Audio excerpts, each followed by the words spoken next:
देखिए 12 का ए पर ध्यान दीजिए। 12 का ए में क्या कहता है कि एस एवं डब्ल्यू एक फर्म में साझेदार है, 4:1 अनुपात में लाभ हानि बांटते हैं।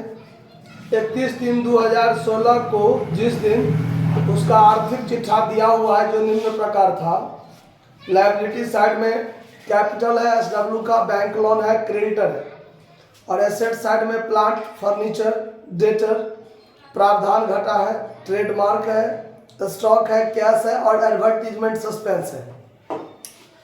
ये जो बैलेंस शीट है उस दिन ये व्यवसाय बंद हो गया, विघटन हो गया।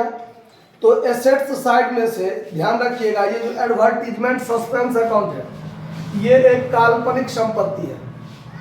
इसको साझेदारों के पूंजी खाते के डेबिट साइड में इसको क्या कर दिया जाता है, बांटकर समाप्त किया जाता है। जैसे अगर एसेट साइड में यदि पीएल अकाउंट हो तो एसेट साइड में यदि पीएल अकाउंट हो तो उसको छोड़ देते हैं, पार्टनर्स कैपिटल के डेबिट में क्या करते हैं, बांट देते हैं। उसी प्रकार ये एडवर्टीजमेंट सस्पेंस जो है यह एक काल्पनिक संपत्ति है और ये साझेदार जो ये कोई बिक्री योग्य संपत्ति नहीं है कि इसको बेच के रुपया वसूल हो जाएगा। यह एक खर्चा है जो डेफर्ड रेवेन्यू एक्सपेंडिचर टाइप का होता है कि वैसा खर्चा जो हमने किया और इसके आने वाले कई वर्षों तक इससे हमको फायदा होगा, तो एक के साल उसको पीएल के डेबिट में नहीं भेज दिया जाता है, एक ही साल में उसका थोड़ा थोड़ा पार्ट बाय पार्ट करके 3 से 4-5 वर्षों में उसको पीएल के डेबिट साइड में डालकर समाप्त किया जाता है। तो ऐसा नहीं किया गया था और उसको एसेट्स भाग में काल्पनिक संपत्ति के रूप में रख लिया गया था। तो ऐसे संपत्ति को क्या करेंगे, तो साझेदार पूंजी खाते में बांट करके क्या करेंगे, समाप्त करेंगे। तो बाकी जो संपत्ति है उसको डेबिट में लिख लीजिए, टू सन्ड्री एसेट्स। इसमें क्या सब है, तो प्लांट है 60,000 का, प्लांट 60,000 का। उसके बाद है फर्नीचर 2,000 का, फर्नीचर 2,000 का।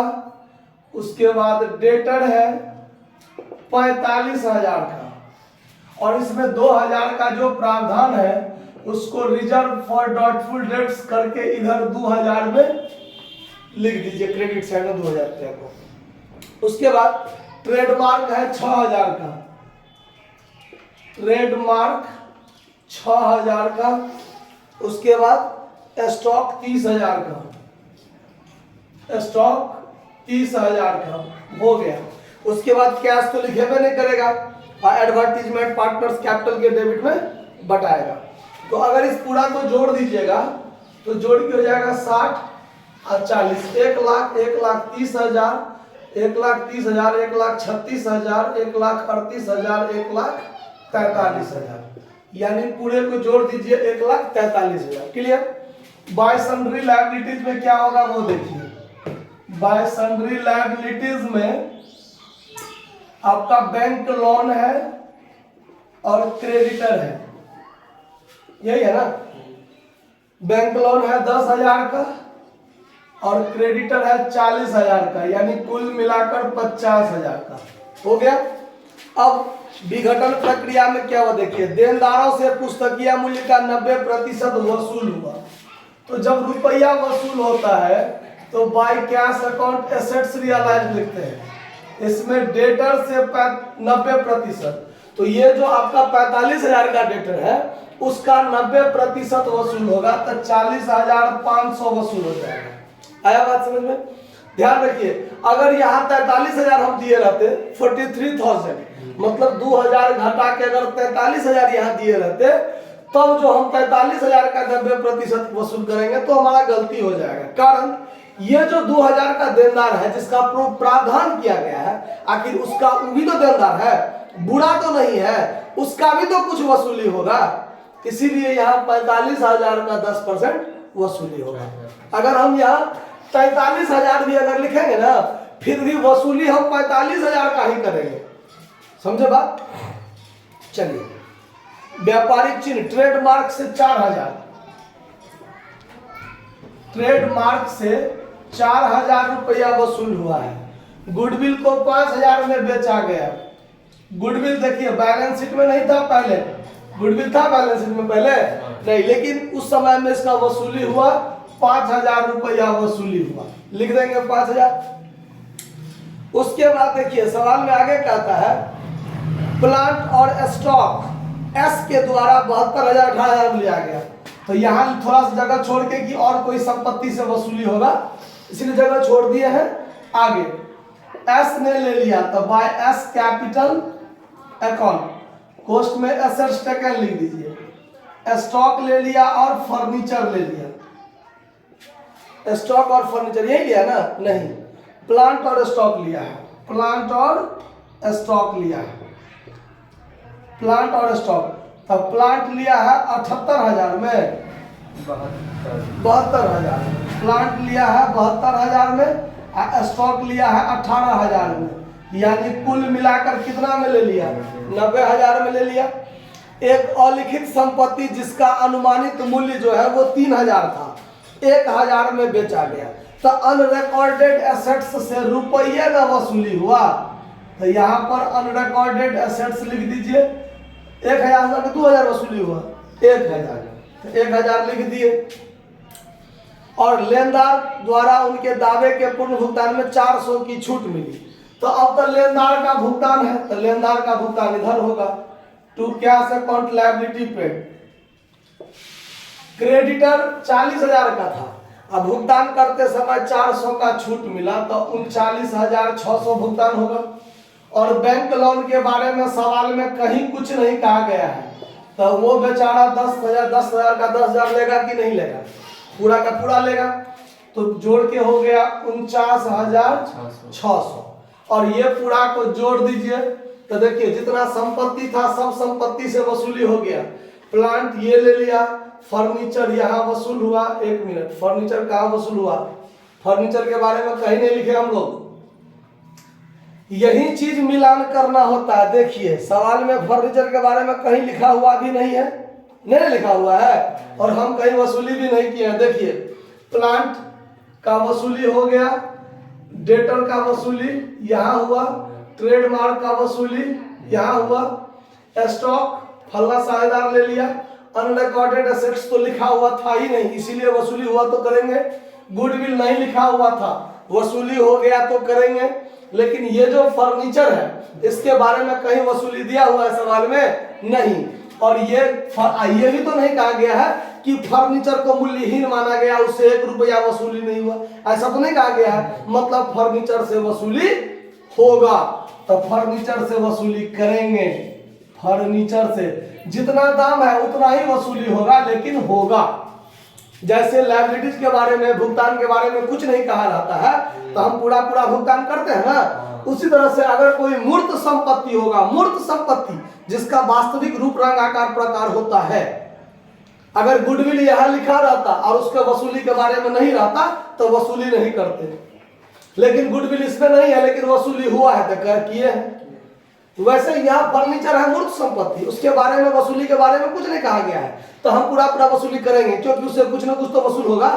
अगर कुछ नहीं कहा गया तो पूरा वसूल होगा। तो ये पूरा को जोड़ देंगे तो कितना 52,500 हो जाएगा।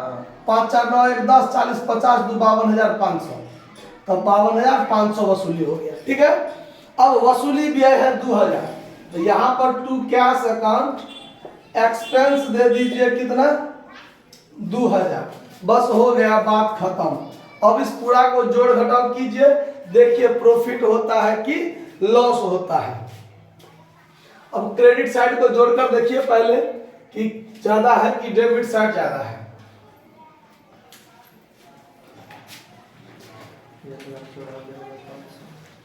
ये हो गया 1,43,245, 1,45,000 प्लस 49,600, 1,94,600 इधर होता है, 1,94,600 इधर होता है।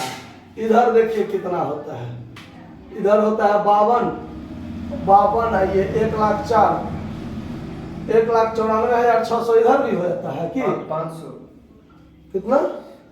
1,94,500 इधर 1,94,500, इधर 1,94,500, तो 1,94,600 यहाँ दीजिए।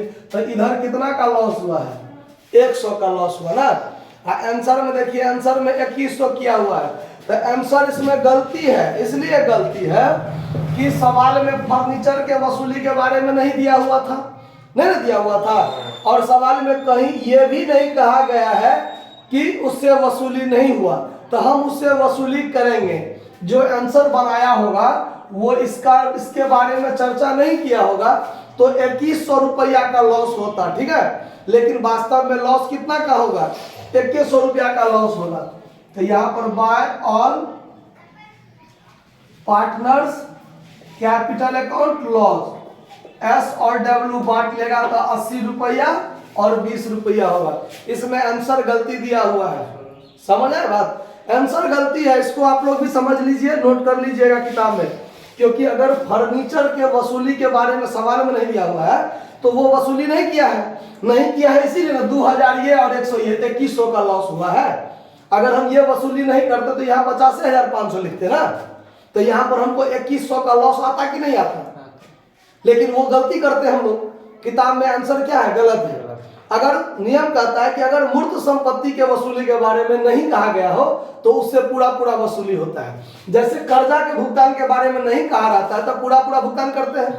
तो अगर मान लीजिए कि अगर अमूर्त संपत्ति होता, जैसे गुडविल सब, अगर ऐसा रहता और उसके वसूली के बारे में नहीं कहा रहता तो हम लोग उसका वसूली नहीं करते। लेकिन मूर्त संपत्ति है और उसके वसूली में नहीं कहा गया तो वसूली करेंगे, 100 रुपया लॉस होगा, ठीक है।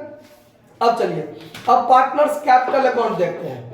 तो पार्टनर्स कैपिटल में 80,000 30,000 यहां पर लिखेंगे, बाय बैलेंस बीडी 80,000 30,000, ठीक है।